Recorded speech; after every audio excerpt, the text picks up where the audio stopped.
ಕ್ಷೀರಸಾಗರಕ್ಕೆ ಅಲ್ಲಿ ನೋಡು, ಈ ವನಮಧ್ಯದ ಒಂದು ದಟ್ಟವಾದ ವೃಕ್ಷದಡಿಯಲ್ಲಿ ಯಾವಳೋ ಗಂಧರ್ವ ಸುಂದರಿಯು ಅಲ್ಲಿ ಕಾಣುವ ಸರೋವರದಲ್ಲಿ ಸ್ನಾನ ಮಾಡಿ ತನ್ನ ಕೆದರಿದ ಮುಡಿಯನ್ನು ಒಣಗಿಸಲು ಹೋಸುಗ ಭೂ ಗರ್ಭದ ಮೇಲೆ ಮಲಗಿರುವಳೋ ಏನು ಎಂಬಂತೆ ಅರ್ಧ ಶರೀರವು ಕಾಣುತ್ತಿರುವುದು. ಹತ್ತ ನೋಡು ಜನಾರ್ದನ, ಯಾವುದೋ ಒಂದು ಜಿಂಕೆಯು ಸರೋವರದಲ್ಲಿ ಹೀಜಾಡಿ ತನ್ನ ತನ್ನ ತಾಪವನ್ನು ಸಹಿಸಲಾರದೆ ತನ್ನೆರಡು ಕಾಲುಗಳನ್ನು ಮುಂದಕ್ಕೆ ಚಾಚಿ ಸುಂದರವಾದ ನಿಡಿನೋಟದಿಂದ ಕಣ್ಣನ್ನು ಪಸರಿಸಿ ಮತ್ತೆರಡು ಕಾಲುಗಳನ್ನು ಕಣ್ಣಿನ ಪಕ್ಕಕ್ಕಿರಿಸಿ ವೈರಿಗಳಾದ ಕಿರಾತಕರನ್ನು ನೋಡುತ್ತಿರುವುದೋ ಏನೋ ಎಂಬಂತೆ ಪಾದದಲ್ಲಿ ಹಟ್ಟಿಕೊಂಡು ಪ್ರಜ್ವಲಿಸುತ್ತಿರುವ ಕಣ್ಣಿನಿಂದ ಕೂಡಿದ ಅರ್ಧ ಶರೀರವು ಅತ್ಯಾಶ್ಚರ್ಯಕರವಾಗಿ ಕಾಣುತ್ತಿರುವುದು. ಪರಮೇಶ್ವರ, ಈ ಸೃಷ್ಟಿಯಲ್ಲಿ ನಿನಗೆ ತಿಳಿಯದ ವಿಚಾರವೇನಿರುವುದು? ಆ ಉಚ್ಚಲಡಿಯಲ್ಲಿ ಮಲಗಿರುವ ಮಹಾತ್ಮನೇ ಭೃಗುದೇವನಲ್ಲವೇ? ಅದು ನನಗೂ ತಿಳಿದಿರುವುದು ಜನಾರ್ದನ. ಆದರೆ ಕಾಡಿನಲ್ಲಿ ವಿವರಿಸುವ ಗಂಭೀರವಾದ ಸಿಂಹವು ಆನೆಯ ಮಸ್ತಕವನ್ನು ಬಡಿದು ಸಾಕಾಗಿ ಒಂದು ವೃಕ್ಷದಡಿಯಲ್ಲಿ ದಕ್ಷತೆಯಿಂದ ಮಲಗಿರುವಂತೆ ಅದೆಷ್ಟು ಗರ್ವದಿಂದ ಮಲಗಿರೋಣ ಭೃಗುದೇವ. ಗರ್ಭವೇ ರೂಪವೆತ್ತಿ ರೂಪಾಕಾರವಾದ ಅಹಂಕಾರ ದೇವತೆಗಳೊಡನೆ ಸರಸವಾಡುತ್ತಿರುವನ ಆ ಭೃಗುದೇವ ಏನಾದರಾಗಲಿ ಎಚ್ಚರಿಸುವನು. ಎಚ್ಚರವಾಯಿತೇ ಭೃಗುದೇವ? ಎಚ್ಚರವೇನು ನಾರಾಯಣ? ಈ ಮೃಗುಸಿಯು ತನ್ನ ಆತ್ಮಜ್ಞಾನದಲ್ಲಿ ಯಾವ ಎಚ್ಚರವಾಗಿರುವನು? ಅದಿರಲಿ, ಅವನಾರು ಆ ಶಿಲಾತಲ್ಪದ ಮೇಲೆ ಕುಳಿತ ಸುಭಯೋಗಿ. ಅವನೇ ಪರಮಾತ್ಮನಾದ ಪರಶಿವನಲ್ಲ. ಪರಮಾತ್ಮನಾರು ಪರಶಿವನಾರು ನೀವೀವರು ಇಲ್ಲಿ ಚಿಕ್ಕವರು, ಅದಾವುದು ನಿಮಗೆ ತಿಳಿಯದು. ನೀವೀರ್ವರು ಬಹು ಸಂಭ್ರಮದಿಂದ ಭೃಗುದೇವ, ಸರೋವರ ತೀರದಲ್ಲಿ ದೇವಗಂಧರ್ವರು ಶಿವಸತ್ರ ಯಾಗವನ್ನು ಮಾಡಿದರು. ಅದರ ಅಗ್ರಪೂಜಾ ದೇವನಾದ ಪರಶಿವನನ್ನು ಕರೆದುಕೊಂಡು ಹೋಗುತ್ತಾ ದಾರಿಯಲ್ಲಿ ಇಲ್ಲಿ ಬಂದು ಕುಳಿತುಕೊಂಡು ಗರ್ವವೇ ಸೇರಿದ ಗೌರಿಪತಿಗಳನ್ನು ಬಂದು ಇಲ್ಲಿ ಕುಳಿತುಕೊಂಡು ನಮ್ಮನ್ನು ಎಚ್ಚರಗೊಳಿಸಿದ ಋಣವನ್ನು ತೀರಿಸಲೋಸುಗ ಎಲ್ಲಿ ನಿಮ್ಮ ಪಾದವನ್ನು ಒತ್ತಿ ಮುಂದೆ ಹೋಗುವೆನು.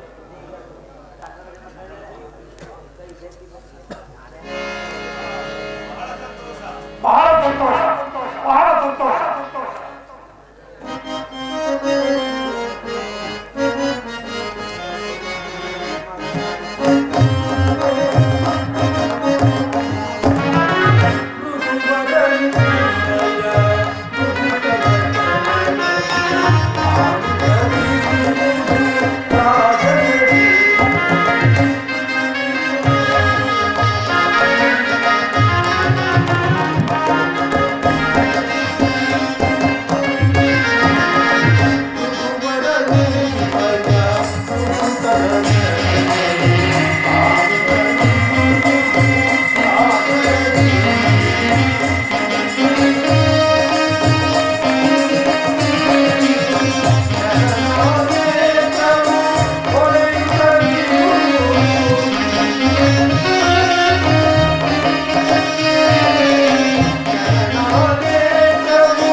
ಅಂದರೆ ನನ್ನ ರಾಷ್ಟ್ರ ಅಗ್ನಿನೇತ್ರವನ್ನು ಪಾದದಲ್ಲಿ ಸದಾಶಿವನ ಅಣೆಗಡಿಗಿಂತಲೂ ಪವಿತ್ರವಾದ ನನ್ನ ಪಾದವನ್ನು ಕಂಡು ನೀನು ಧನ್ಯವಾದೆ. ಸದಾಶಿವ ಮೂರ್ತಿ, ಈ ನೇಕ ಮೌನವಾಗಿ ಕುಳಿತಿರುವ ಮೌನವಲ್ಲದೆ ನಿನ್ನೊಡನೆ ಮಾತೇನು ಮೃಗಮುನಿಯೇ? ಏನೋ ನನ್ನೊಡನೆ ಮಾತನಾಡುವುದಕ್ಕೆ ಸಾಧ್ಯ ಇಲ್ಲವೇ? ಇಲ್ಲ, ಯಾವಾಗಲೂ ಈ ಸದಾಶಿವ ಮೂರ್ತಿಯು ನಿನ್ನಂತಹ ವಿವೇಕರಹಿತರೊಡನೆ ಮಾತನಾಡುವುದಿಲ್ಲ. ಏನೋ ಹಾಗಾದರೆ ನೀನು ಬಹುಚಾಣ ನನ್ನೊಡನೆ ಮಾತನಾಡುತ್ತಾ ಕುಳಿತು ನಾರಾಯಣನು ನಾನು ವಿವೇಕರಹಿತರು. ಅದನ್ನು ನೀನೇ ವಿವೇಕಿಸಬೇಕು ಮೃಗಮುನಿಯೇ.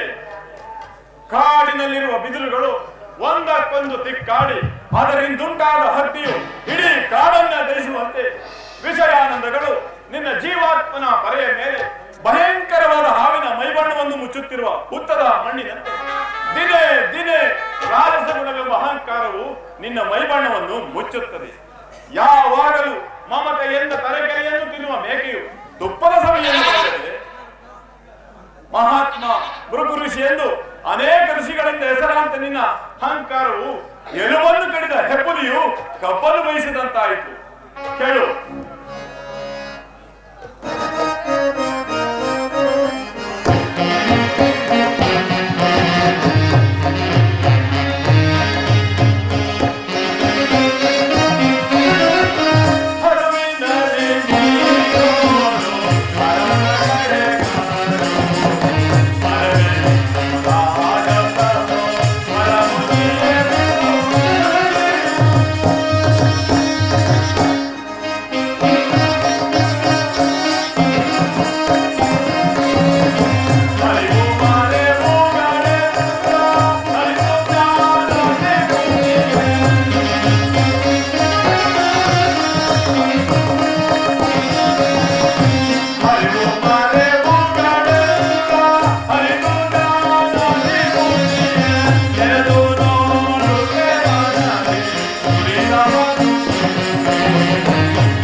ಆತ್ಮನಲ್ಲಿ ಆತ್ಮನಾರೆಂಬುದನ್ನು ವಿಚಾರಿಸು.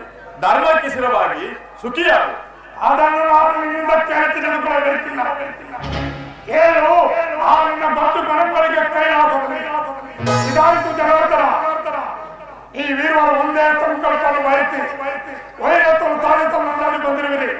ನೀನಿನ್ನು ಹೊರಬಹುದು ಆ ಸದಾತ್ಮನೊಡನೆ. ಗುರುದೇವ, ತೊಟ್ಟು ಮಾಗದೆ ಹಣ್ಣು ಬೀಳುವುದಿಲ್ಲ. ಹೊರಡುವು ನಾನು ಇನ್ನೆರಡು ಗಳಿಗೆಯಲ್ಲಿ. ಭಾಗವಸ್ತು ಬದಾರೆ, ತಳು ಮಾಡಬೇಡ. ನಿನ್ನ ಕಾರ್ಯದಲ್ಲಿ ಹರಿವಿಲ್ಲ ಈ ಭೃಗುಮನಿಗೆ.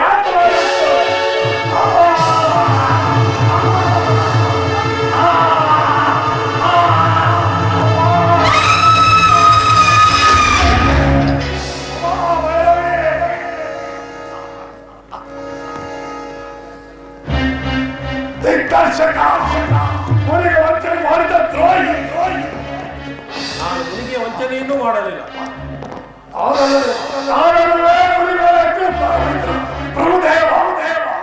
ನೀನಾದೇಕೆ ಎದುರಿಸ್ತಾನೆ ಗುರುದೇವ? ನೀನೋರ್ವ ರಾಜಸದಿಂದ ಕೂಡಿರುವ ಜಟಾಧಾರಿ. ನಿನ್ನ ವೇಷಭೂಷಣಗಳನ್ನು ನೋಡಿದರೆ ಶಿವಯೋಗಿ ಅಂತ ಕಾಣುವೆ. ಆದರೆ ನಿನ್ನ ಆತ್ಮನಲ್ಲಿ ಶಿವನಿಲ್ಲ.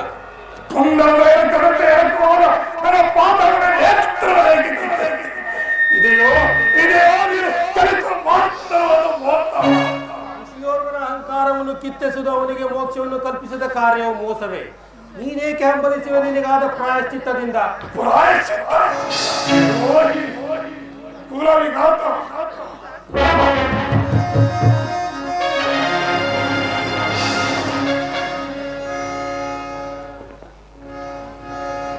ಇದು ಯಾವ ಮಹತ್ವದ ಸುತ್ತನ್ನು ಮಹತ್ವ ನೆರವೇರಿಸಬೇಕೆಂದು ಒಂದು ಉಗ್ರವಾದ ತಪಸ್ಸನ್ನು ಧರಿಸುವನು ಅಂತ ಭೃಗುದೇವರ ಕೋಪ ಅಗ್ನಿ ಎಷ್ಟ ಭಾಗಕ್ಕೆ ನೀವೆಲ್ಲರೂ ಅವರ ಪಾದ.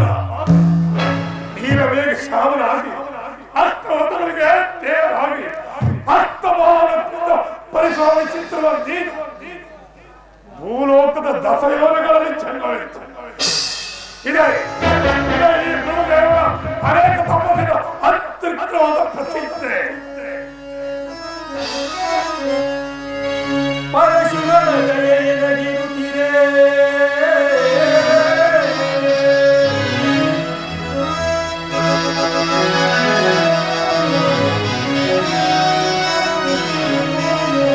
ಪರಶಿವನ ದಯೆಯನಗಿರುತ್ತಿರೆ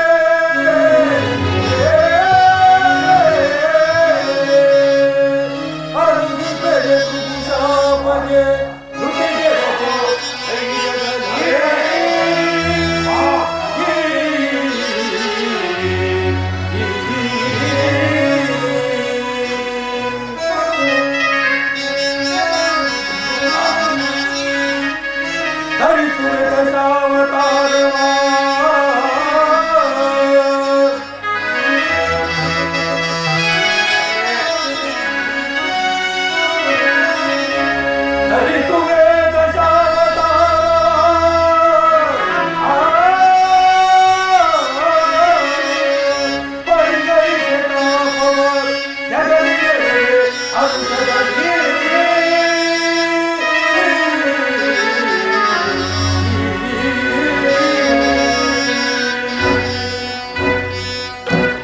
ಪ್ರಭುದೇವ, ನಿನ್ನ ಪ್ರತಿಜ್ಞೆಯನ್ನು ನೀನೇ ಬಲ್ಲೆ.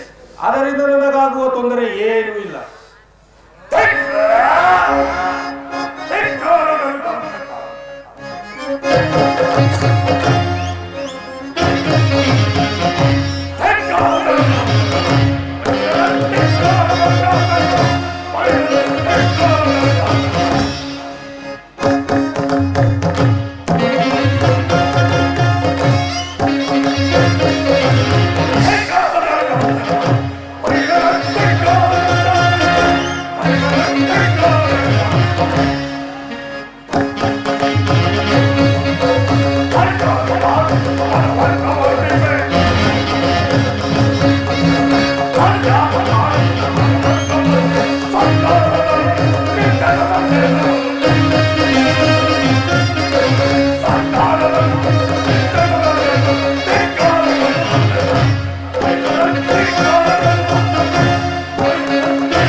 ಶ್ರೀಮನ್ನಾರಾಯಣನು ಶಿವಸತ್ರಯಾಗಕ್ಕೆ ಕರೆದುಕೊಂಡು ಹೋಗುವ ದಾರಿಯಲ್ಲಿ ಅಹಂಕಾರದಿಂದ ಮೆರೆಯುತ್ತಿದ್ದ ಭೃಗು ಋಷಿಯನ್ನು ಸಂಧಿಸಿ ಅವನ ಕಾಲಲ್ಲೇ ಮೆರೆಯುತ್ತಿದ್ದ ಕಣ್ಣನ್ನು ಕಿತ್ತು ಸರವಣದತ್ತ ಹೋಗುತ್ತಿರುವರು. ಅದು ಶಿವಭಕ್ತ ಶಿಖಾಮಣಿಯಾದ ದದಿತಿ ಋಷಿಯು ಇತ್ತಲೇ ಬರುತ್ತಿರುವರು. ಬರಲಿ ಬರಲಿ.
ಬ್ರಹ್ಮಚಾರಿಗಳಿಗೆ ನಮಸ್ಕರಿಸುವೆ. ಸುಖವಾಗಿ ಬಾಳು ಶಿವಭಕ್ತ ಶಿಖಾಮಣಿ. ಆ ಪರಮೇಶ್ವರನ ಭಕ್ತಿ ಸಾಮ್ರಾಜ್ಯದಲ್ಲಿ ಓ ಅನುದೇವ,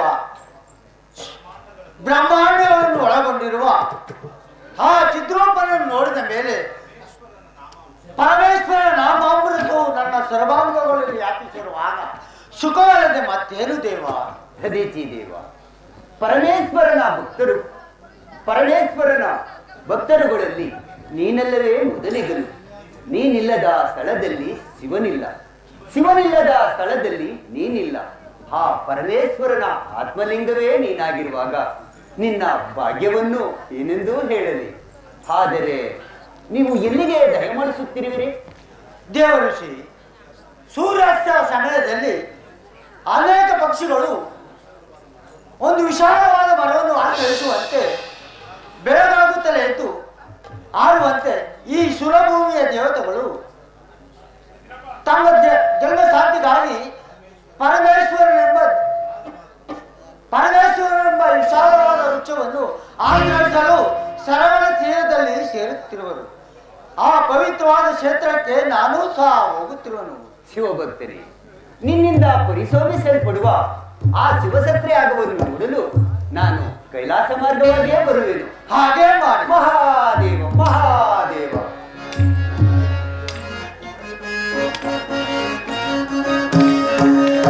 ದೇವನ ರೂಪವ ಕಣ್ಣೊಳು ತುಂಬಿದೆ,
ತನ್ನ ಶರೀರದ ಮಧ್ಯದಲ್ಲಿ ಶಿವಭಕ್ತಿ ಮಾರ್ಗವನ್ನು ಬೆಳಗುತ್ತಾ ಸಂಚರಿಸುವ ಅವನಲ್ಲವೇ ಜಗತ್ತಿನ ಧರ್ಮ ಅಧರ್ಮಗಳನ್ನು ಸರಿಪಡಿಸುವ ಬ್ರಹ್ಮಚಾರಿ. ಅವನಿಂದ ಪರಿಶೋಧಿಸಲ್ಪಡುವ ಆ ಸತ್ಯಯಾಗ ಸಂಭ್ರಮಕ್ಕೆ ಹೋಗಿ ಶಿವಪ್ರಸಾದವನ್ನು ಸೇರಿಸುವನು. ಮಹಾದೇವ ಮಹಾದೇವ.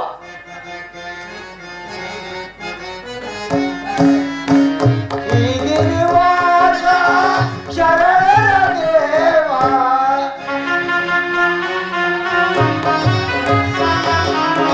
ಶ್ರೀಗಿರಿವಾಸ ಶರಣರ ದೇವ.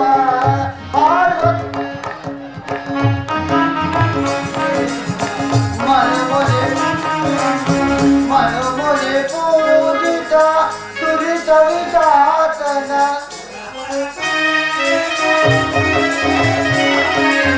ಸುರವರ ಪ್ರೇಮ ಸುಜಲ ವಿರಾಯ.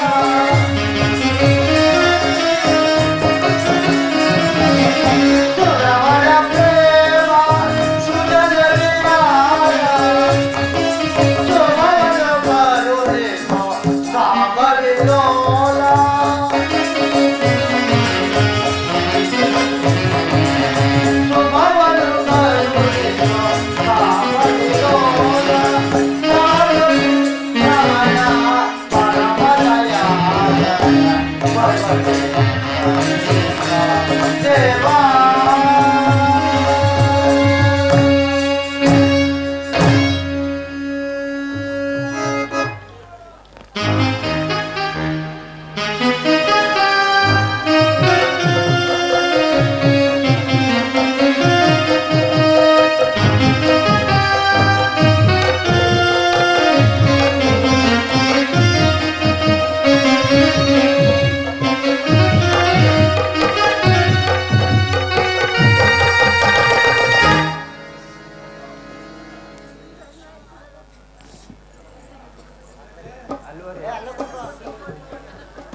ಪರಶಿವನು ಅದು ಹೇಗೆ ತಡ ಮಾಡಿ ಬರುವನು? ಬರುವನು ಆ ಭೂತೇಶ್ವರನು ಪೂಜಾ ಕಾಲಕ್ಕೆ ಸರಿಯಾಗಿ. ಹಾದಿರಲಿ, ಇನ್ನು ದಕ್ಷ ಬ್ರಹ್ಮನು ಇನ್ನು ಬರಲೇ ಇಲ್ಲವಲ್ಲ. ಬ್ರಹ್ಮದೇವ, ದಕ್ಷ ಬ್ರಹ್ಮನು ಕಾರ್ಯಾರ್ಥವಾಗಿ ನನ್ನನ್ನು ಕಳಿಸಿರುವನು. ತಡ ಮಾಡಿ ಬರುವನೆಂದು ನನ್ನನ್ನು ಕಳಿಸಿರುವನು. ಶಸ್ತ್ರ ಪೂಜೆಗೆ ಪೂಜಾರಿಯನ್ನು ಹಾರೈಸುವಾಗ ವಿವೇಕದಿಂದ ಹಾರಿಸಬೇಕೆಂದು ಹೇಳಿ ಕಳಿಸಿರುವನು. ದಕ್ಷ ಮಿತ್ರ, ಆ ಪರಮೇಶ್ವರನೇ ಈ ಸತ್ರ ಯಾಗಕ್ಕೆ ಪೂಜಾರ್ಕನು. ದಕ್ಷ ಬ್ರಹ್ಮನು ಇಲ್ಲಿ ನೆಲೆದಿರುವ ಎಲ್ಲ ದೇವತೆಗಳಂತಲೂ ಹಿರಿಯನು. ಓಟ ಶರೀರವಾಗಿ ಪರಶಿವನ ಪತ್ನಿಗೆ ತಂದೆಯಾಗಿರುವನು.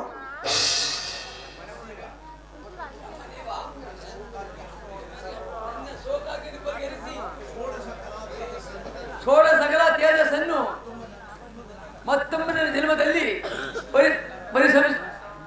ಪ್ರತಿಷ್ಠೆ ಮಾಡಿದ ಆ ದೇವರೇಕೆ ಇನ್ನು ಬರಲಿಲ್ವಲ್ಲ.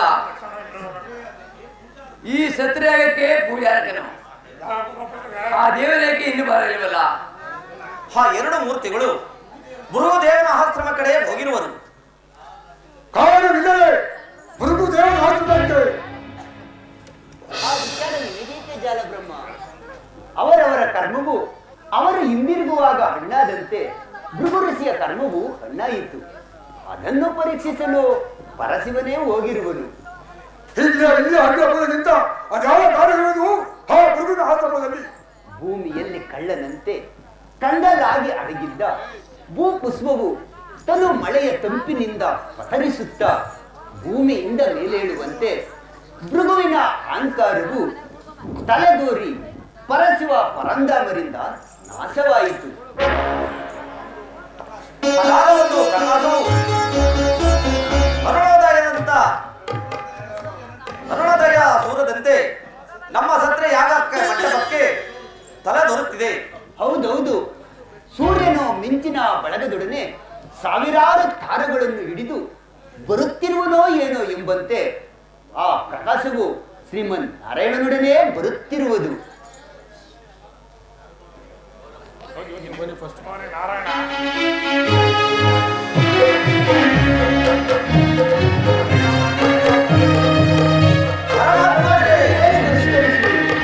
ಎಲ್ಲರಿಗೂ ಮಂಗಳವಾಗಲಿ. ನಿಮ್ಮ ದರ್ಶನದಿಂದ ಮಂಗಳವಲ್ಲದೆ ಮತ್ತೇನೋ ಪರಮಾತ್ಮ. ಸುಖಿಯಾಗಿರುವೆ ಚಂದ್ರಮ. ಪರಮೇಶ್ವರ ಪಾದಪಸ್ತದಿಂದ ಪ್ರಪಂಚ ಜೀವಿಗಳ ಮೇಲೆ ಬೀಳುವಾಗ ಸುಖದ ಮೇಲೆ ಸುಖದ ಕಣಗಳು ತಾವಾಗಿಯೇ ದೊರಕುತ್ತವೆ. ನಿಮ್ಮ ಬರುವಿಕೆಯ ವೈತರಣಿಯಲ್ಲಿನ ನಾದಗಳ ಮಧ್ಯದಲ್ಲಿ ಒಡಮೂಡಿ ಬರುವ ಶಿವಪಂಚಾಕ್ಷರಿಯಂತೆ ಆಯಿತು. ಈಗ ತಾನೇ ದೇವತೆಗಳೆಲ್ಲರೂ ಸೇರಿ ತಮ್ಮ ಭವಬಂಧನವನ್ನು ಅಳಿದು ಮುಕ್ತರಾಗಿರುವರು. ಬ್ರಹ್ಮಚಾರಿ, ನಿನ್ನ ಸಕಾಲದ ತಿಳುವಳಿಕೆಗೆ ಮೆಚ್ಚಿದನು. ದೈವ ಭಕ್ತರಾದ ನಿಮ್ಮ ಅಭಿಷ್ಟವೇ ನನ್ನ ಅಭಿಷ್ಟ. ಪರಮೇಶ್ವರ, ಈ ಪ್ರಪಂಚದ ಜೀವರಾಶಿಗಳೆಲ್ಲ ನೀವೇ ಪಶುಪತಿ ಆಗಬೇಕೆಂದು ಬೇಡಿಕೊಳ್ಳುವೆನು. ಕಮಲೋದ್ಭವ, ಪರಮೇಶ್ವರನ ಮುಂಗಡೆಯಲ್ಲಿ ನಿನ್ನ ಮಾತುಗಳು ಚೆಲುವಾಯಿತು. ಅಗ್ರ ಪೂಜೆಯ ವೇಳೆ ಸಮೀಪಿಸುತ್ತಿರುವುದರಿಂದ ಪರಮೇಶ್ವರನಿಗೆ ಪಶುಪತಿ ಎಂಬ ಪಟ್ಟಾಭಿಷೇಕವನ್ನು ಮಾಡಿ. ಪರಮಾತ್ಮ, ಪಟ್ಟಕ್ಕೆ ದಯಮಾಡಿಸಬೇಕೆಂದು ಬೇಡಿಕೊಳ್ಳುವೆನು.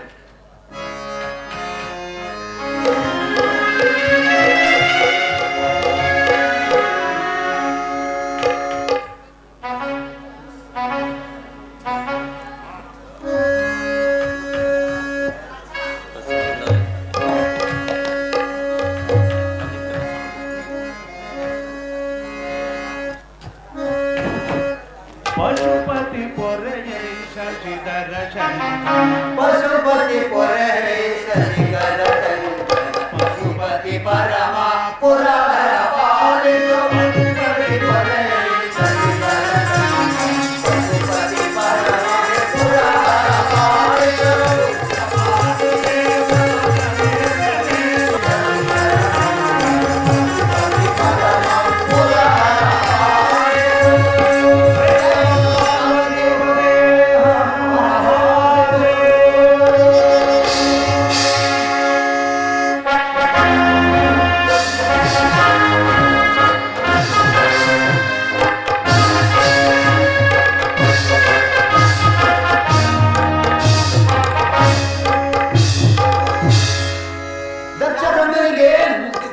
ವಿಜಯ್ ಭವ.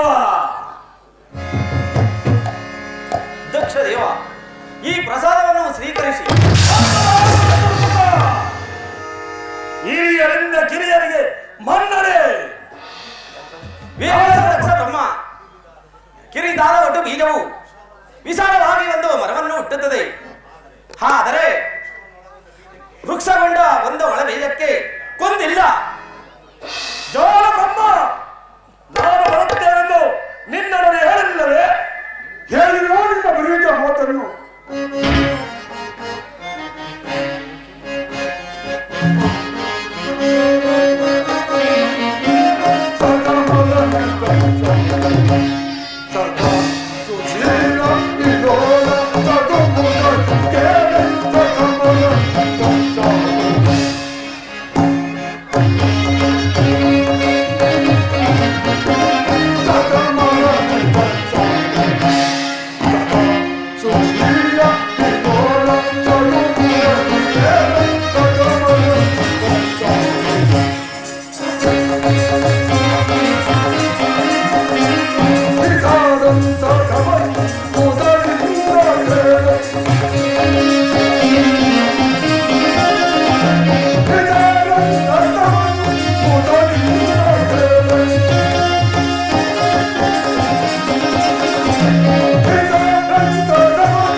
ಕಾರ್ಯವಂಚಿತು.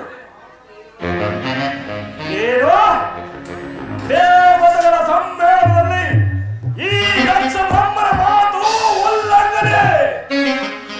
ಸಂಶಯ ದೇವ, ಸಂಶಯಕ್ಕೆ ಕಾರಣವಿಲ್ಲ. ಸದಾಶಿವ ಮೂರ್ತಿಯು ಸರ್ವಲೋಕವನ್ನೇ ಸೇವನ್ನೇ ಹಾರೈಸುತ್ತಿರುವರು. ಏನು ಸತಿಯರ ಸತಿ ವಂಚಕ, ಸಾಕು ಬಾಯಿ ಮುಚ್ಚು. ಶಾಂತರಾಗೋ ದಕ್ಷ ಬ್ರಹ್ಮ, ಶಾಂತಿಯೇ ನೆಲೆಸಿರುವ ಶಾಂತಿಯ ಮೂರ್ತಿಯ ಮುಂಗಡೆಯಲ್ಲಿ ನಿನ್ನ ದಿಟ್ಟತನವೇ ಪರಮಷ್ಠೆ. ಜನರ ಸುರ ಗಂಧರ್ವರ ಗುಂಪಿನಲ್ಲಿ ನೀನೊಬ್ಬ ಹಿರಿಯರೆಂದು ಸುಮ್ಮನಿದ್ದೆ. ಸಾಕು ಬಾಯಿ ಮುಚ್ಚು. ಮುಂದುವರೆಬೇಡ ದಕ್ಷ ಬ್ರಹ್ಮ. ಮುಂದುವರೆದರೆ ಮಹೇಶ್ವರ ಭಯವಿಲ್ಲ ಪ್ರಭುದೇವ. ನಾನು ಮಹೇಶ್ವರ ಭಯಕ್ಕಾಗಿ ಹೇಳಿಲ್ಲ, ನಿನ್ನ ಹಿತಕ್ಕಾಗಿ ಹೇಳಿದನು. ಹಾಗನ್ನು ನಾನು ಬಲ್ಲೆನು. ಆ ಶಿವ ಈ ಶಿವ ಸದಾ ಶಿವನನ್ನು ಹೊರತಿರುವರ ಆ ಗೊಟ್ಟು ಕೊಡುವರನ್ನು ಈ ಬ್ರಹ್ಮಂತ ಗೊಟ್ಟು ವೈದಿಕರು ಅವನಲ್ಲಿ ಆ ಸಾಂಬ ಶಿವ. ಅಲ್ಲಿ ನೋಡ ದಕ್ಷ ಬ್ರಹ್ಮ, ಅಚ್ಚ ಮಾಲಾದ ಭಸಿತಾಂಗ ಭೂಷಿತನಾದ ಸದಾಶಿವನು ಅದೆಷ್ಟು ದಕ್ಷತೆಯಿಂದ ಕುಳಿತಿರುವರು.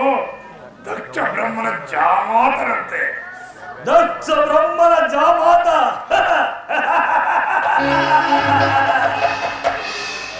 ಪ್ರಭುದೇವ,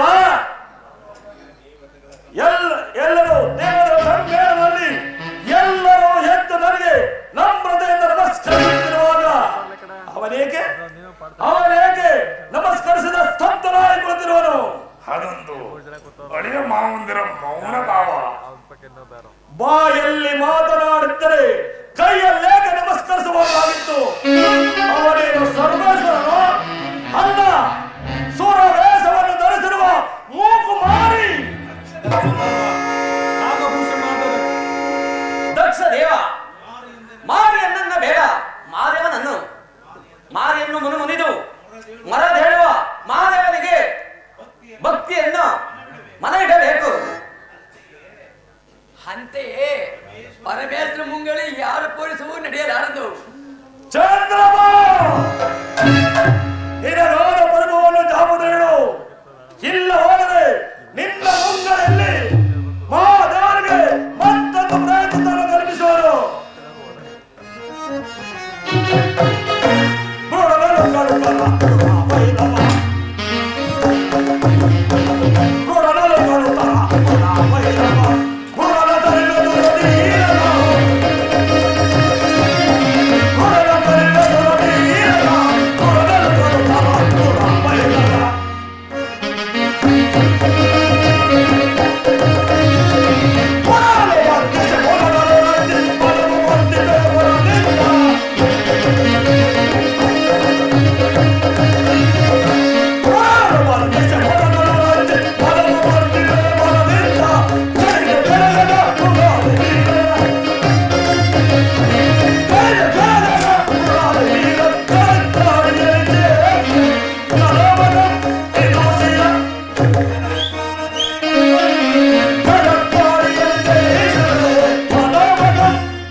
ನಾಗಭೂಷಣನಾದ ನಟರಾಜನಲ್ಲಿ ನಿನಗೆ ವೈರವೂ ಬೇಡ.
ಭೂಷಣ ನಟರಾಜನೆಂದು ಹೊಗಳುವ ನಾಟ್ಯ ಶಾಲೆ ಇದಲ್ಲ, ನಿನ್ನ ಕ್ಷೀರಾಬ್ಜರಂಗ ಭೂಮಿ.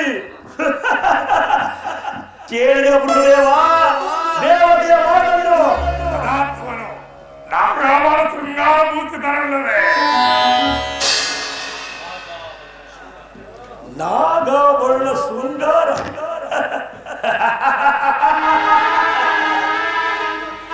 ಆ ಬಣ್ಣದ ಅಲಂಕಾರವನ್ನು ತಿಳಿಯಲಿ ಸಣ್ಣ ಸಣ್ಣ ಕರೆಗಳ ಸರಮಾಲೆಯನ್ನು ಹಾಕಿಕೊಂಡು ಕೊರಳಿಗೆ ಯಾವಾಗಲೂ ಒಂದು ಸೊಗಡನ್ನು ಬೀರುವ ಹಳೆಯ ದಿನದ ಸರ್ಪವನ್ನು ಸುತ್ತಿಕೊಂಡಿರುವ ಆ ದರಿದ್ರ ಪರಶಿವನು ನಿನಗೆ ಶೃಂಗಾರ ಭೂಷಿತನು. ಪದ್ಮಭೂಷಿತನಾದ ಬಹುಮಾನವನ್ನು ನಿಂದಿಸಬೇಡ. ನಿನ್ನ ಬಹುಮಾನ ಭಾಷೆಯನ್ನು ಬಿಡಿಸುವ ಪಾವನ ಮೂರ್ತಿಯಲ್ಲಿ ಕೃತಾಲಾಪನೆ ಮಾಡಬೇಡ. ಸಂಬಳವಿಲ್ಲದೆ ಹೊಗಳು ಬಂದ ನೀರಾದ ಆ ಸಾಂಬಶಿವನಿಗೆ ಹುಡುವುದಕ್ಕೆ ಬಟ್ಟೆ ಇಲ್ಲದೆ ಮಾರುತ್ತ ಗೌಪುರವನ್ನು ಕಟ್ಟಿಕೊಂಡು ಶರೀರಕ್ಕೆ ಎರಡು ಮೂನೆಯನ್ನು ಬರೆದುಕೊಂಡು ಕೈಯಲ್ಲಿ ಒಂದು ಕಬ್ಬಿಣ ಸಲಾಗೆ ನಡೆದುಕೊಂಡು ಬೀದಿ ಬೀದಿಯಲ್ಲಿ ಹಲನಾರ ಭಿಕ್ಷುಕನು ನಿನಗೆ ಭಸ್ಮ ಮೋಸಿದನ. ದಕ್ಷವೀರ ಕನಕ ಮಂದಿರವೆಂದು ಭಕ್ತಾವಧೀರನೆಂದು ಸರ್ವೇಶ್ವರೆಂದು ಮಗಳಾದ ಸತೆಯನ್ನು ವಿವಾಹ ಮಾಡಿದ ವೈಭವದ ಮಾತನ್ನು ಮರೆತಿರುವೆಯಾ? ಅದಂತೂ ಗತಿಯಿಂದ ವೈಭವದ ಮಾತಾಗಿರುವುದು. ನಾ ಕೊಟ್ಟೆ ಮಗಳನ್ನ ಹಾಸಿಗೆ ಹಸುವೆಯನ್ನು ಸಂತೆಗೆ ಒತ್ತು ಮಾರುವ ಒಂದು ಮುದಿಯತ್ತನ್ನು ಓಣವನ್ನಾಗಿ ಮಾಡಿಕೊಂಡಿರುವ ಆ ಬಣ್ಣ ಪರಶಿವನಿಗೆ ಅನೇಕ ಪಿಚಾತಿಗಳ ಅಂಕೆ ಸಂಖ್ಯೆಯಿಂದ ಆ ವೃದ್ಧನಿಗೆ ದೇವ, ಮಗಳಾದ ಸತ್ಯನ್ನಾದರೂ ನೋಡಿ ಶಾಂತನಾಗು. ಸತ್ತರ ನೀನು ನನ್ನ ಸಹ ಮಿತ್ರರನ್ನು ಸುಮ್ಮನಿದ್ದೆ ಸಾಕು, ಬಾಯಿ ಮುಚ್ಚು. ಮೃಗದೇವ, ಇದೊಂದು ಮಹಾ ಯಜ್ಞವನ್ನು ಕಲ್ಪಿಸಿಕೊಂಡು ಬಂದರೆ ಹಣ್ಣವನ್ನು ತೆಗೆದುಕ ಮುಂಚೆ ಹಾಳೆಯನ್ನು ನಾಯಿ ಮುಟ್ಟಿದಂತ ನಡೆಯಿರಿ ನಡೆಯಿರಿ, ನಮ್ಮ ಕಾಲದಲ್ಲಿ ವರ್ತಿಸೋಣ.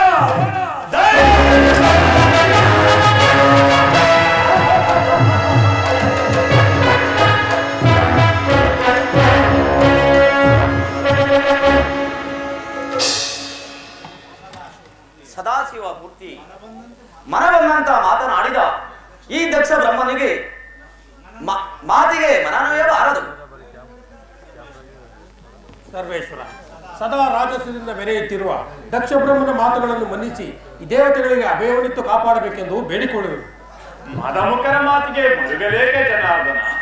ಮದಮುಖರು ಮಹತ್ತರವಾದ ಕಷ್ಟಗಳಿಗೆ ಗುರುವೆಯಾಗುವರು. ಅವರ ಮುಂದಿನ ಕಾಲಚಕ್ರದ ಗತಿಯಲ್ಲಿ ದೇವತೆಗಳಾದ ನೀವು ಸುಖವಾಗಿ ಬಾಳಿ. ಇದು ಅಭಯವನ್ನಿತ್ತಿರುವೆನು. ಶಿವೋಹಂ. ಶೂಲಪಾಣಿಯೇ ಪಾಲನೆ ತಲೆ, ಶೂಲಪಾಣಿಯೇ ಪಾಲನೆ ತಲೆ, ಶೂಲಪಾಣಿಯೇ ಪಾಲನೆ ತಲೆ, ಶೂಲಪಾಣಿಯೇ ಪಾಲನೆ ತಲೆ, ಶಿವನುಡಿ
ಪರದೇವತೆಗಳು ಸುಪ್ರಸಿದ್ಧವಾದ ಶಿವಧರ್ಮವೊಂದನ್ನು ಸ್ಥಾಪಿಸಬೇಕೆಂದಿದ್ದ ದೇವತೆಗಳ ಮನೋರಥವು ಮಂಜು ಮುಸುಕಿದ ಸೂರ್ಯನಂತೆ ನಿರಾಧಾರವಾಯಿತು. ಆದರೆ ಕುತೂಹಲ ಭರಿತರಾಗಿದ್ದ ದೇವತೆಗಳು ಲೋಕ ಪಾವನನಾದ ಶಂಕರನಿಂದ ನಿವರಿಸಲು ಸಾಧ್ಯವೆಂದರಿತು ಸಕಲ ದೇವತೆಗಳಿಗೂ ದಕ್ಷನೇ ಮೊದಲಾದ ನವಬ್ರಹ್ಮರಿಗಳಿಗೂ ಸತ್ರ ಪೂಜೆಗೆ ಬರುವಂತೆ ಆಹ್ವಾನಿಸಿದರು. ಅಲ್ಲಿ ಸತ್ರ ಪೂಜೆಯ ಪೂಜಾರ್ಕನು ಪಾವನ ಮೂರ್ತಿಯಾದ ಪರಮೇಶ್ವರನನ್ನೇ ಅಗ್ರಪೂಜಾ ದೇವನಾಗಿ ಮಾಡಿ ಪಶುಪತಿ ಎಂಬ ನಾಮಾಂಕಿತದಿಂದ ಅಧಿಕಾರವನ್ನಿತ್ತು ದೇವ ಸತ್ರವೆಂಬ ಸರದಿಯಲ್ಲಿ ಈಸಾಡಿದರು. ಆ ದಕ್ಷ ಬ್ರಹ್ಮನು ಅಹಂಕಾರದಿಂದ ತಾನೇ ಸರ್ವೇಶ್ವರನೆಂದು ತಿಳಿದು ಸುರಸತ್ರ ಪೂಜೆಗೆ ಅಧಿಕಾರಿಯಾಗಬೇಕೆಂದಿದ್ದ ಆತನ ಮನೋಹವಿಲಾಸೆಯು ಸುರಸತ್ರದಲ್ಲಿ ಗರುಡ ಧರ್ಮಭಂಗವಾದಂತೆ ದಕ್ಷನ ಗರ್ವವು ನಾಶವಾಯಿತು. ಪರಮೇಶ್ವರನ ಮೇಲೆ ಕೃಪಿತನಾದ ದಕ್ಷನು ಮುಂದೇನು ದುರಾಲೋಚನೆ ಮಾಡುವನೋ ಕಾಣೆ. ಇರಲಿ, ನಾನು ಅಲ್ಲಿಗೆ ಹೋಗಿ ನೋಡಿಕೊಂಡು ಬರುವೆನು. ಮಹಾದೇವ ಮಹಾದೇವ.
ಮನೆ ಹಾಕಿದ ಕಾಪಾಡಿಯು ತಟ್ಟೆ ಎತ್ತರಲ್ಲಿ ಮಿಂಚಿನ ನಾಳಿಗೆಯಂತೆ ನೀವು ಹತ್ತುವುದು. ದರ್ಕ ಯಜ್ಞ ಅದನ್ನು ಮಾಡಲಾರ ಮೃಗದೇವ. ದಕ್ಷ ತಿಳಿದ ಸಲಹೆಯಂತೆ ಗತೆ ಓದಿದ ಭೂಧರಂತೆ ವಿಭಾಗವಾದ ಮನದಲ್ಲಿ ದಕ್ಷ ಎದ್ದನ್ನು ಪ್ರತಿಷ್ಠೆ ಮಾಡುವನು. ಅದು ನಿನ್ನಿಂದ ಸಾಧ್ಯವೇ? ಅಸಾಧ್ಯವಾದ ಕಾರ್ಯವನ್ನಿಲ್ಲ ಈ ಗುರುದೇವರಿಗೆ. ಕೂಡುವ ಒಂದೆರಡು ದಿನದಲ್ಲಿ ದಕ್ಷ ಮಹಾಯಜ್ಞವನ್ನು ಪಾರ್ಥಗಳ ರಕ್ತದಿಂದ ಸಮ್ಮಿಳಿತವಾದ ಸಂಬಿತ್ತುಗಳೇ ಅದಕ್ಕೆ ಅವಿರ್ಭಾಗ.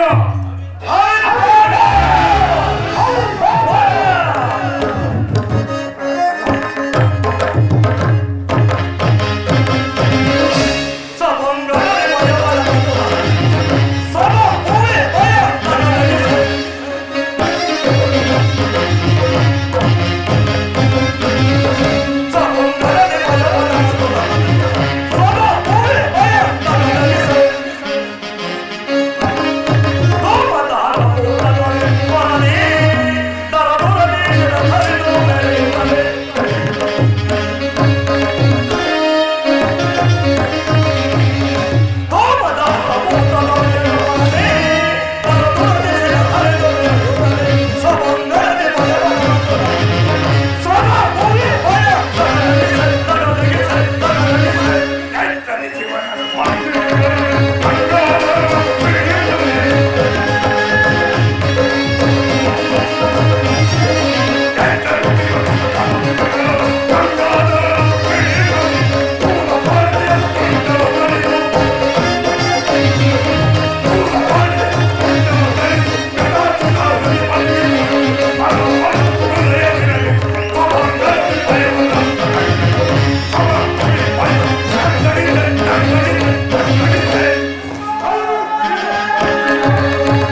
ನನ್ನ ಆತರಕ್ಕೆ ಮುಕುಂದನ ಬಂದ ಪಾರ್ಥಿವನು ತನ್ನ ಹಣೆಗಳನ್ನು ಉಳಿಸಿಕೊಂಡು ಮುಕುಂದನಿಗೆ ಪ್ರೇರೇಪಿಸಿ ನನ್ನ ಅಂಗವಲಿನ ನೇತ್ರವನ್ನು ಕೀಳಿಸಿದರು. ಅಲ್ಲದೆ ದೇವತೆಗಳ ಅಗ್ರ ಪೂಜೆಗೆ ನಾನೇ ಕಾರಣನಾದರು. ನಿನ್ನೆಯ ಸತ್ಯಯಾಗ ಸಂಭ್ರಮದಲ್ಲಿ ದಕ್ಷ ಬ್ರಹ್ಮನ ನಿರಾಕರಿಸಲು ಅನೇಕ ಮಾತುಗಳು ಅನಿವಾರ್ಯವಾದವು. ಆದರೆ ಆ ಪಾರ್ಥಿವನು ಯಾವುದಕ್ಕೂ ಮಾತನಾಡಲಿಲ್ಲ. ದಕ್ಷನಾದರೂ ಆ ಪಾರ್ಥಿವನಲ್ಲಿ ವೈರತ್ವವನ್ನು ಸಾಧಿಸಲು ತಾನು ಆಲೋಚಿಸುತ್ತಿರುವೆನು. ಆದ್ದರಿಂದ ಇರಲಿ ನಾನೀಗ ಹೋಗಿ ದಕ್ಷಿಣದ ಕಾರ್ಯವನ್ನು ಕೊನೆ ಮಾಡಿದೆನು.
ಆಗಲಿ ನಂದೀಶ್ವರ. ಹರೀಶ, ದೇವತೆಗಳ ಸತ್ರ ಪೂಜೆಗೆ ಹೋದ ಮೇಲೆ ಅದೇಕೆ ಸ್ವಾಮಿ ನಿಮ್ಮ ಕಮಲವು ಮಂಜ ಮುಸುಕಿದ ಕಮಲದಂತೆ ಕಾಂತಿಹೀನವಾಗಿ ಕಾಣುತ್ತಿರುವುದಲ್ಲ? ಅದನ್ನು ಕೇಳಬಾರದು. ಸತಿ, ದೇವತೆಗಳ ಸಮ್ಮೇಳನದಲ್ಲಿ ನನಗಾಯಿತು ಸತ್ರಯಾಗದ ಪೂಜೆ. ಅಲ್ಲದೆ ನನ್ನ ಪಾದೋದಕದ ಪ್ರಸಾದದಿಂದ ದಂಡರಾದರು ಸುರಗಂಧರ್ವ ಕೋಟಿಗಳು. ಅಂದ ಪಕ್ಷದಲ್ಲಿ ಆ ಪವಿತ್ರವಾದ ಪುಣ್ಯ ಪುರುಷರ ಮಧ್ಯದಲ್ಲಿ ಅನೇಕ ದುರಂತಗಳು ನಡೆದವು. ಆ ದುರಂತ ದುರ್ಘಟನೆಯನ್ನು ಕೇಳಲು ನನ್ನ ಮನವನ್ನು ಮಾಡುತ್ತಿರುವುದು ಮಹಾದೇವ. ಅದನ್ನು ವಿಚಾರಿಸು ನಂದೀಶ್ವರ ಭಕ್ತನಲ್ಲಿ. ನಂದೀಶ್ವರ, ನೀ ಹೇಳು, ಶರವಣದಲ್ಲಿ ನಡೆದ ಆ ದುರ್ಘಟನೆಯನ್ನು. ಅದನ್ನು ಕೇಳಬಾರದು ತಾಯಿ. ಸರ್ವೇಶ್ವರನ ಧರ್ಮಪತ್ನಿಯು ಅದನ್ನು ಕೇಳಿರದೆ ಮನಮರಬಹುದು ತಾಯಿ. ಬಸವೇಶ್ವರ, ನನ್ನ ಮನಮರಗುವುದಕ್ಕೆ ಮಹಾದೇವನ ಕಾಂತಿ ಕಾರಣವಾಗಿರುವುದು. ಮರೆ ಮಾಚಬೇಡ. ನನ್ನ ಪತಿಗಾದ ಮರುಕವು ಯಾರಿಂದ ನಡೆಯಿತು?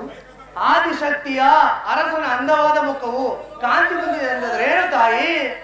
ಋಷಿಬೇಷ, ಕೈ ಕಂಕಣವನ್ನು ನೋಡಲು ಕನ್ನಡಿ ಬೇಕೇನು? ಪತಿಯ ಮುಖವನ್ನು ನೋಡಿದರೆ ಮನ ಮರುಕುವುದು. ಅದೇನೆಂದು ಬೇಗನೆ ಹೇಳು ತಾಯಿ. ಸೂರ್ಯನ ಕಿರಣಗಳು ಸೋಂಕಿದೊಳೆ ಕ್ಷಣ ಮಾತ್ರದಲ್ಲಿ ನಾಶವಾಗುವ ಮಂಜುನನಿಗಳು ಮುಸುಕಿದರೇನು ತಾಯಿ? ತಾವರೆಗೆ ಬಂದವೆ. ನಿಧಾನಿಸು ನಂದೀಶ್ವರ. ಕುಬೇರನ ಕೊಳದಲ್ಲಿರುವ ತಾವರೆ ಆದರೇನು? ಅದು ಕಾಲಗತಿಯಿಂದ ಕಂದಿ ಹಾಳಾಗುವುದು. ಕೇಳಿದ ಆನಂದೀಶ್ವರ, ಪರಶಿವನ ಪವಿತ್ರವಾದ ಮನಸ್ಸಿನಲ್ಲಿ ಶಾಂತಿ ಇಲ್ಲ. ಕಾಡಿನಲ್ಲಿ ಬೆಳೆದ ಹುಲ್ಲು ಬಲಹೀನವಾದರು ಒಟ್ಟಾಗಿ ಸೇರಿ ಹಗ್ಗವಾದರೆ ಯಾನೆಯನ್ನೇ ಕಟ್ಟಬಹುದಲ್ಲವೇನು? ಪರಾಶಕ್ತಿ, ಬಲಹೀನರಾದ ಮದಮುಖರು ಮಹತ್ತರವಾದ ಮಹಾದೇವನನ್ನು ಮನಕಾಂಕ್ಷೆಯಿಂದ ನೋಡಲಿಲ್ಲ. ಅದಾ ಮದಮುಖರು ನನ್ನ ಪತಿಗೆ ಬೇಸರ ಉಂಟು ಮಾಡಿದವರು. ಭವಾನಿ, ಹಸಿವು ಬಾಯಾರಿಕೆಯನ್ನು ನಿವಾರಿಸಿಕೊಳ್ಳಲಾಗದ ಯೋಗ್ಯವಾದ ಜಲದಲ್ಲಿ ಮೊಸಳೆಗಳು ವಾಸ ಮಾಡುವಂತೆ ಆ ಪುಣ್ಯ ಸತ್ರಯಾಗವು ಮದಮುಖರಿಗೆ ಮನೆಯಾಯಿತು ತಾಯಿ, ಮನೆಯಾಯಿತು. ಭಕ್ತ ಶಿಖಾಮಣಿ, ಅದನ್ನು ಹೇಳಬಾರದು ಈ ಕೈಲಾಸವಾಣಿಯ ಸಮ್ಮುಖದಲ್ಲಿ. ಅದೇಕೆ ಪತಿದೇವ? ಅದನ್ನು ಕೇಳಿದರೆ ಪ್ರಮಾದವಾಗುತ್ತದೆ ಸತಿ. ಅದು ನಿನಗೆ ಮುಂದೆ ಗೊತ್ತಾಗುವುದು. ನಂದೀಶ್ವರ, ಕೇಳಿದ್ಯಾ ಈ ಕಿನ್ನರಿಯರ ಗಾನವನ್ನು? ಅವರ ಆನಂದ ನೋಡಿ ಹೇಳಿದ್ಯಾ? ಅದನ್ನೇ ತಾಯಿ.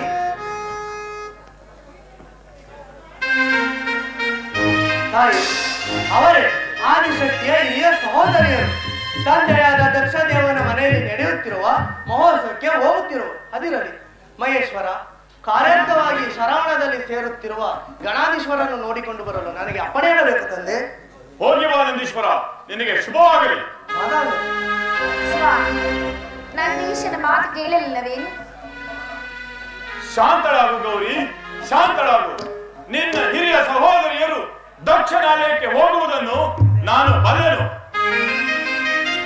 ದೇವ, ಅಲ್ಲಿ ನೋಡಿ, ಆ ಗಗನ ಮಾರ್ಗದಲ್ಲಿ ಸುಂದರ ವಿಮಾನದಲ್ಲಿ ಅನೇಕ ಗಂಧರ್ವ ನಾರಿಯರು ಕಿನ್ನರ ಗೀತೆಯನ್ನು ಹಾಡುತ್ತಾ ಹೀಗೆ ಸಾಲು ಸಾಲಾಗಿ ಹೋಗುತ್ತಿರುವರಲ್ಲವೇನು? ನೀ ನೋಡು ರಾಜೇಶ್ವರಿ, ನನಗೆ ಆ ಸಂಭ್ರಮ ನೋಡುವ ಅಗತ್ಯವಿಲ್ಲ. ಈಶ್ವರ, ನಮಗೋಸ್ಕರವಾಗಿ ದೇವಲೋಕದ ಬಡಗಿಯ ಬಿನ್ನಾಣದಿಂದ ಕಲ್ಯಾಣ ಮಂಟಪವನ್ನು ರಚಿಸಿದ ನನ್ನ ತಂದೆ ದಕ್ಷದೇವ. ಆತನ ಮಗಳು ನಾನಲ್ಲವೇ ಶಂಕರ? ಅದಾರಿಗೆ ತಿಳಿಯುತ್ತದೆ ನೀನು ದಕ್ಷ ಬ್ರಹ್ಮನ ಮಗಳು. ನಾನು ದಕ್ಷ ಬ್ರಹ್ಮನ ಮಗಳಾಗದಿದ್ದರೆ ನನಗೆಲ್ಲಿಂದ ಬರುತ್ತಿತ್ತು ಇಂತಹ ಸುಖ ಸಂತೋಷ? ಅಲ್ಲಿ ಹೋಗುತ್ತಿರುವ ಸುರನಾರಿಯನ್ನು ನೋಡಿದ ಮೇಲೆ ಮಗಳು ತಂದೆಯ ಮನೆ ಮಹೋತ್ಸವಕ್ಕೆ ಹೋಗಬಾರದೆ ಉತ್ತಮ. ಭೂತೇಶ್ವರಿ, ಕಾಗೆಗಳ ಮಧ್ಯದಲ್ಲಿ ಬೆಳೆದ ಕೋಗಿಲೆಯು ಕಾಗದ ಮರಿಯಾಗಿದ್ದರೆ ಆ ಕಾಗೆಗಳು ಕೋಗಿಲೆ ಮರಿಯನ್ನು ಕೊಲ್ಲುತ್ತಿರಲಿಲ್ಲ. ನೀನು ದಕ್ಷ ಬ್ರಹ್ಮನ ಮಗಳಾಗಿದ್ದರೆ ಕರೆಸುತ್ತಿದ್ದ ನಿನ್ನ ತಂದೆ ದಕ್ಷ ಬ್ರಹ್ಮ. ಹಾಗಾದರೆ ನಾನು ದಕ್ಷ ಬ್ರಹ್ಮನ ಮಗಳಲ್ಲವೇ? ನೀವು ನನ್ನ ತಂದೆಯ ಚಾಮಾತನಲ್ಲವೇ? ಮಂಗಳ, ಆ ನಿನ್ನ ತಂದೆ ದಕ್ಷ ಬ್ರಹ್ಮನಿಗೆ ನೀನು ಮಗಳು ಅಲ್ಲ, ನಾನು ಜಾಮಾತ. ನನಗಿರುವ ಸಂತೋಷವನ್ನು ಮುರಿದಿಕ್ಕಬೇಡ. ಗುರು ಮಂದಿರಕ್ಕೆ, ಪಿತ ಮಂದಿರಕ್ಕೆ, ದೇವಗಿರಿಗೆ ಯಾರಿಂದಲೂ ಕರೆಸಿಕೊಳ್ಳದೆ ಹೋಗಬೇಕೆಂದು ನೀವೇ ಹೇಳುತ್ತಿದ್ದಿರಲ್ಲವೇನು? ಹೌದು, ಆದರೂ ನಿನ್ನ ತಂದೆ ಯಾರು? ರಾಜಸದಿಂದ ಕೂಡಿದ ಅಹಂಕಾರಿ. ಕಾಡಿನಲ್ಲಿ ದುಷ್ಟ ಮೃಗಗಳಿಗುಂಟು ಶಾಂತಿ, ಹುತ್ತದಲ್ಲಿ ಸರ್ಪಗಳಿಗೆ ಶಾಂತಿ. ಆದರೆ ಆದರೆ ಆ ನಿಮ್ಮಪ್ಪ ದಕ್ಷನಿಗಾಗಿಲ್ಲ ನನ್ನಲ್ಲಿ ಶಾಂತಿ. ಶಾಂತಿಯಿಂದ ಮಾತನಾಡುತ್ತಿರುವಿರಿ. ಮಾತನಾಡಬೇಕಾದ ಸಮಯ ಉಂಟು, ಮಾತನಾಡಿದ ಮಹಾದೇವಿ. ಮರಗಳಿಸಿ ಕರೆಯುತ್ತಿದೆ ಮತ್ತೊಂದು ನಾದ. ಆ ಕಿನ್ನರಿಯರ ಕೈ ಬಿಡೆ ಗೀತೆಯು ನನ್ನನ್ನು ದಕ್ಷ ಲೋಕದ ಕಡೆಗೆ ಸೆಳೆಯುತ್ತಿರುವುದು. ಅದು ಏನು ಅಲ್ಲ, ನಿನ್ನ ಆತ್ಮವನ್ನು ಸುತ್ತಿಗಟ್ಟಿ ಸೆಳೆಯುತ್ತಿರುವ ಕಾಲಪಾಶ. ತಂದೆ ಮನೆ ಎಂದರೆ ಚಿಕ್ಕಂದು ಹುಟ್ಟಿ ಬೆಳೆದ ನಿವಾಸ. ಹೆಣ್ಣು ಮಕ್ಕಳಿಗೆ ಅದಕ್ಕಿಂತ ಪ್ರಿಯವಾದ ಸ್ಥಳವಿಲ್ಲ. ಆದ್ದರಿಂದ ನಾವು ದಕ್ಷ ಲೋಕಕ್ಕೆ ಹೋಗಲೇಬೇಕು ಸ್ವಾಮಿ. ಸತಿ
ರಾಜೇಶ್ವರಿ, ಇದುವರೆಗೂ ನಿನ್ನ ಮನ ನೋಡುವುದನ್ನು ಸುಮ್ಮನಿದ್ದೆ.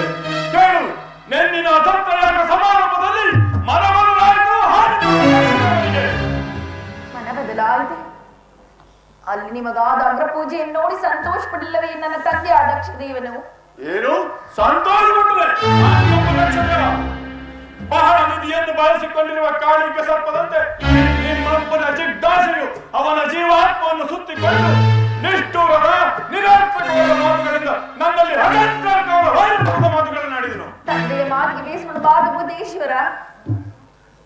ಬಯಲಾಡಂಬರದ ಮಾತಿಗೆ ಬೇಸರವೇನು ಭೂತೇಶ್ವರಿ? ಬೆಂದಿನ ಆ ಭವ್ಯ ಸತ್ರೆಯಾಗದ ಪುಣ್ಯ ಬೆಂದುಕ್ಕುವ ಸಮಿತ್ತುಗಳ ಹತ್ತಿ ಜ್ವಾಲೆಯಂತೆ ನನ್ನನ್ನು ಹೊಗಳುತ್ತಿದ್ದ ವೇದ ಮಂತ್ರಗಳ ಸುಧಾರಕ್ಕೆ ನಿಮ್ಮಪ್ಪ ದಕ್ಷ ದೇವರ ಕಠೋರವಾದ ವಿಷಜ್ವಾಲೆಯ ಮಾತುಗಳು ಹುಕ್ಕಿ ಬರುತ್ತಿದ್ದ ಆ ಮಂಗಳ ನಾರವನ್ನೇ ಮಾಡಿ ಭೃಗು ದೇವನಲ್ಲದೆ ಮತ್ತಾರವರಿಂದ ಮಾತನಾಡಿಸಲಿಲ್ಲ. ಆದರೆ ನಿನ್ನಲ್ಲಿನ ಬಾಂಧವ್ಯದ ಪ್ರೇಮವು ನನ್ನನ್ನು ಸುಮ್ಮನೆ ಮೌನವಾಗಿ ಕುಳ್ಳಿಸು ಆ ದಿವ್ಯ ಶಾಲೆಯಲ್ಲಿ. ದೇವೋತ್ತಮ, ಇಂಥ ಅನಿವಾರ್ಯವನ್ನು ಸಂಸಾರದಲ್ಲಿ ಎಷ್ಟೋ ಬರುತ್ತೆ. ಅದನ್ನು ಬಾಂಧವ್ಯ ಮಮತೆಯಿಂದ ಸರಿಪಡಿಸಿಕೊಳ್ಳದೆ ಜಗತ್ತಿನ ಸಂಸಾರ ಚಕ್ರದೊಡೆಯನಾದ ನೀನೇ ಹೀಗಂದ ಮೇಲೆ ಇತರ ಪಾಡೇನು ಶಂಕರ? ಸತಿ, ಯುದ್ಧ ರಂಗದಲ್ಲಿ ಹರಿತವಾದ ಶಸ್ತ್ರಾಸ್ತ್ರಗಳಿಂದುಂಟಾದ ಗಾಯದ ನೋವನ್ನಾದರೂ ಆದರೆ ನಿಮ್ಮಪ್ಪ ದಕ್ಷ ದೇವನ ಮಾತೆಂಬ ಹರವು ನನ್ನೊಡಲನ್ನು ತಾಕಿ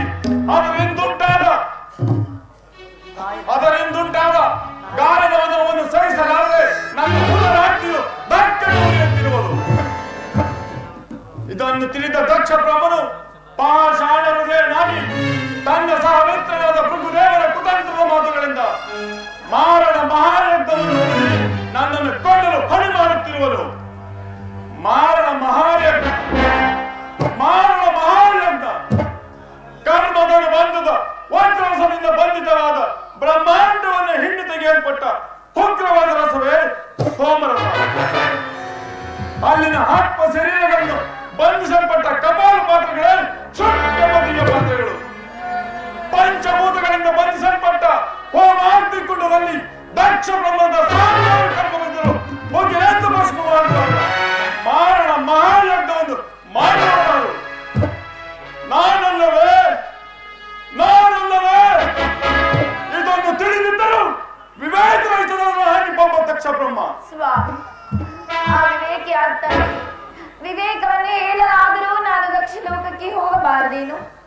ಅತಿ ದಕ್ಷ ಬ್ರಹ್ಮನಿಗೆ ನಿನ್ನ ಮಾತು ಹಿತಕರವಾಗಿ ಇರುವುದಿಲ್ಲ. ಅಲ್ಲಿ ನಿನಗೆ ಹಾನಿ ತಪ್ಪದು ತಪ್ಪದು ತಪ್ಪದು. ಸ್ವಾಮಿ, ಸ್ವಾಮಿ, ತಂದೆ ನಿರಾಕರಿಸಿದರೆ ತಾಯಿಯಾದ ವೇದವತಿ ಇಲ್ಲವೇ? ಅಲ್ಲದೆ ನನ್ನ ಹಿರಿಯ ಸಹೋದರಿಯರಾದ ರೇವತಿ ಪುಷ್ಪವತಿಯರು ನನ್ನನ್ನು ಆಶ್ರಯಿಸುವುದಿಲ್ಲವೇ? ಏನು ನಟರಾಜ, ಪ್ರಯಾಣಕ್ಕೆ ಸಿದ್ಧನಾದ ಬಾ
ಶಂಕರ.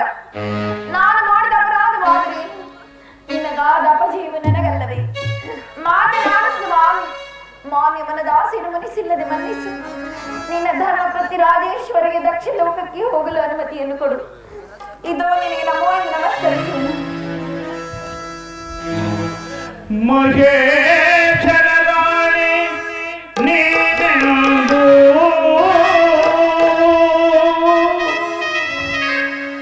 ಮಹೇಶನ ರಾಣಿ ನೀನೆಂದು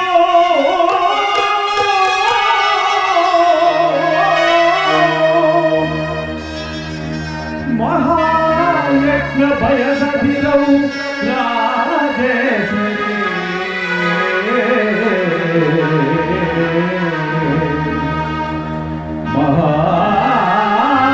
ಮಹಾಯಜ್ಞದೊಳ್ಪರವಿಲ್ಲ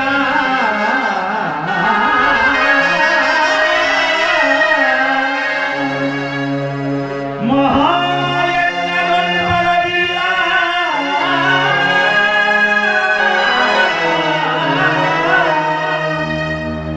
ಮಹಾಭವಂಗ ನಿನ್ನ ಪಿತ ದಕ್ಷದೇವ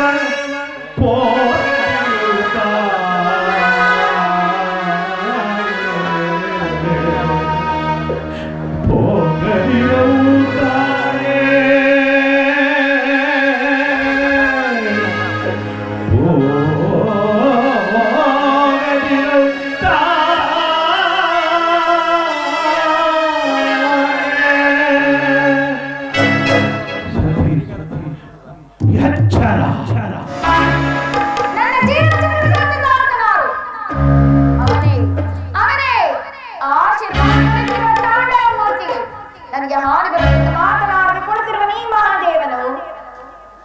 ನನಗುಂಟೆ ದೇವನಲ್ಲಿ ಅಥವಾ ಮತ್ತೊಬ್ಬ ದೇವನಲ್ಲಿ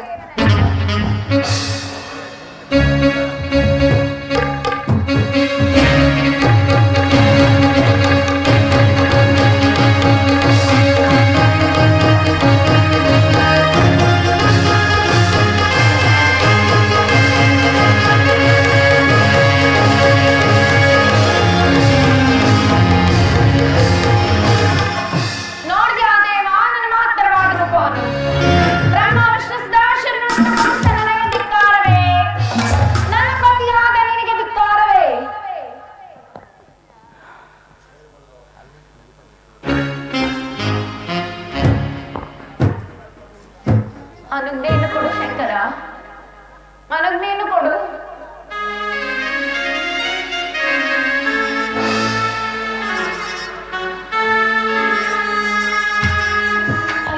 ನನ್ನನ್ನು ಹೋಗೆಂದು ಹೇಳ್ತಿರುವೆಯಾ? ಕೈಸನ್ನೇ ಕೈಲಾಸಪತಿ ಇರಲಿ ಇರಲಿ, ಅದೇ ನನಗೆ ಆಶೀರ್ವಾದವೆಂದು ತಿಳಿದುಕೊಂಡು ನಾನೀಗ ದಕ್ಷಿಣಲೋಕಕ್ಕೆ ಹೋಗುವೆನು. ಕುಮಾರ ನಂದೀಶ್ವರ, ಆದಿಶಕ್ತಿಗೆ ನಮಸ್ಕರಿಸುವುದು. ನಂದೀಶ್ವರ ಅನಾದಿ ಭಕ್ತ ಬೃಂದಗಳ ಮೊದಲಾದ ಅಷ್ಟಮಹಾಕೋಟಿ ಗಣಾಧೀಶ್ವರನ ಬರಮಾಡಿ ನಾನೀಗ ದಕ್ಷಿಣಲೋಕದ ಸಂಭ್ರಮಕ್ಕೆ ಹೋಗಬೇಕಾಗಿರುವುದು. ಆಗಲೇ ತಾಯಿ.